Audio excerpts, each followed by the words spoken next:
Carla, you must be delighted to extend your stay at Aston Villa. Yeah, of course. I set out, two years ago now, I set out what I wanted to achieve.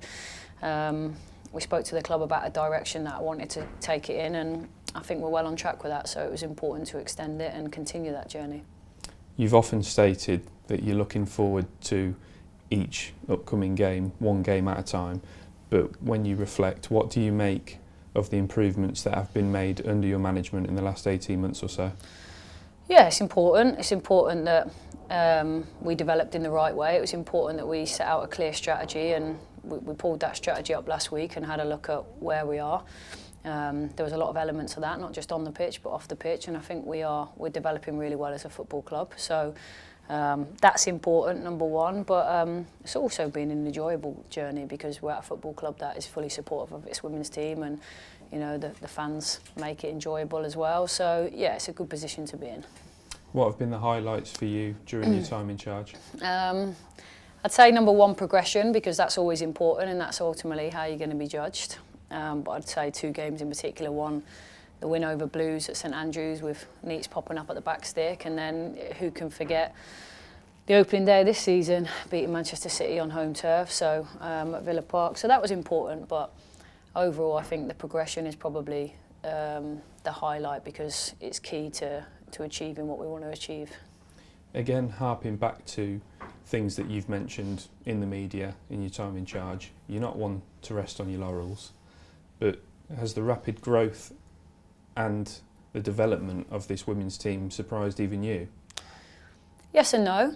I think when you set out, you have a clear vision, a clear strategy and a clear plan of what you want to go after, and you can try and get those bits and pieces in place. It allows you to grow and develop, but look, there's been many bumps in the road, and I think they're important too, because I think it allows you to grow and it allows you to ask questions of yourself, and some of the senior players will tell you I'm constantly leaning on them to ask them for their experiences, and that's important because I think in order to grow you need to keep asking questions of yourself, what you're doing, I certainly do that. So it has and it hasn't, but look, I think we've got to continue to grow. We've still got a lot to learn.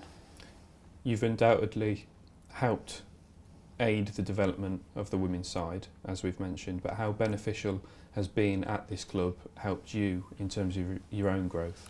Massive. I think I've grown a huge amount, and I've made great strides in the last couple of years from a personal point of view. That's down to being at a football club that allows you to grow. Ryan May from the academy has been exceptional for me.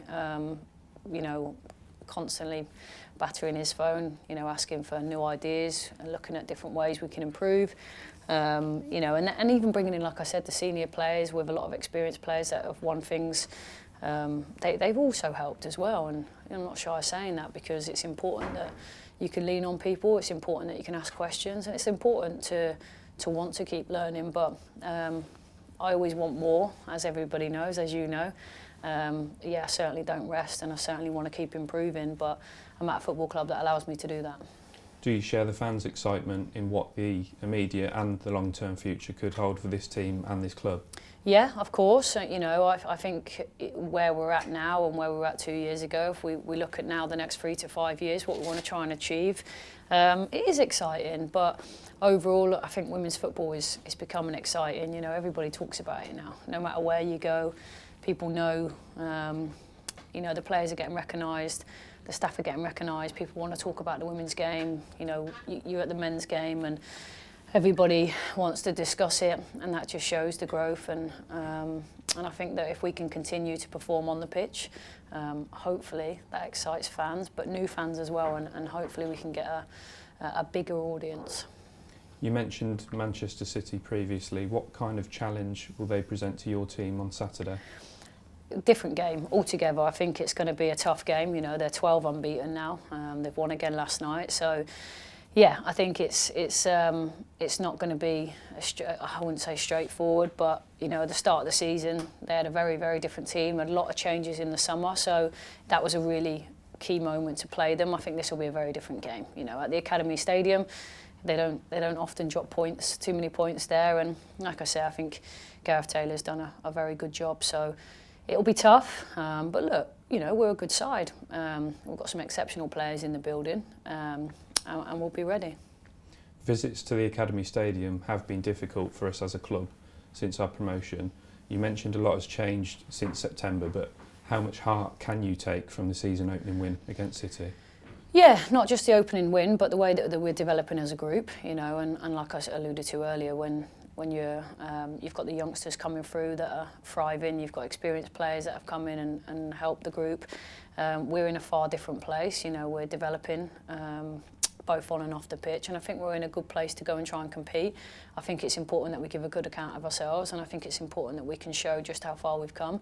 But equally, we know it's going to be a tough one. So, look, like I said, we'll prepare ourselves in the best possible way, and like I said, we'll go there and we'll try and aim to take away points.